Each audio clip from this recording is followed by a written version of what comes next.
Now I'm very pleased to introduce my colleague, Senator Toomey. Thank you very much, Senator Shaheen, and thanks for your leadership on this important issue. You know, in my view, there are a lot of significantly flawed programs in the federal government, but this is one of the most egregious. This is a very straightforward program by which low and middle income consumers are forced to subsidize wealthy sugar producers. That's what's happening here. And that's the most egregious thing about this. There is no need for this program. This bill is a very modest measure to scale this back to a level that it was at several years ago. But we know it's going to be a fight.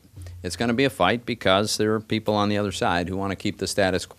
As for me, I just think that it's absolutely unreasonable to force every single American consumer to pay 30% more for sugar than the going price in the world markets.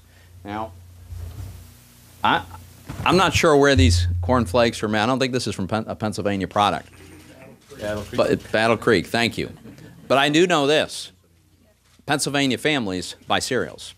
And so does the families from every other state in the union.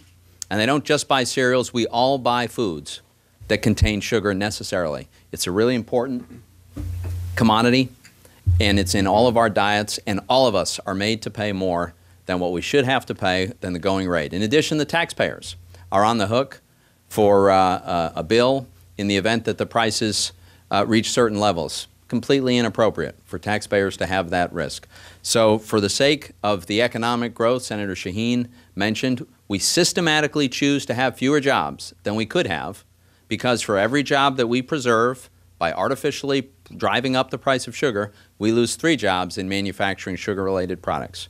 So we willfully sacrifice jobs, we force consumers to pay more than they have to, and we force taxpayers to have a contingent liability that they shouldn't have. It's pretty hard to defend all that, and so I'm delighted, and I appreciate the leadership of Senator Shaheen, as well as the bipartisan and bicameral group of folks who are here today to support pushing back on this program.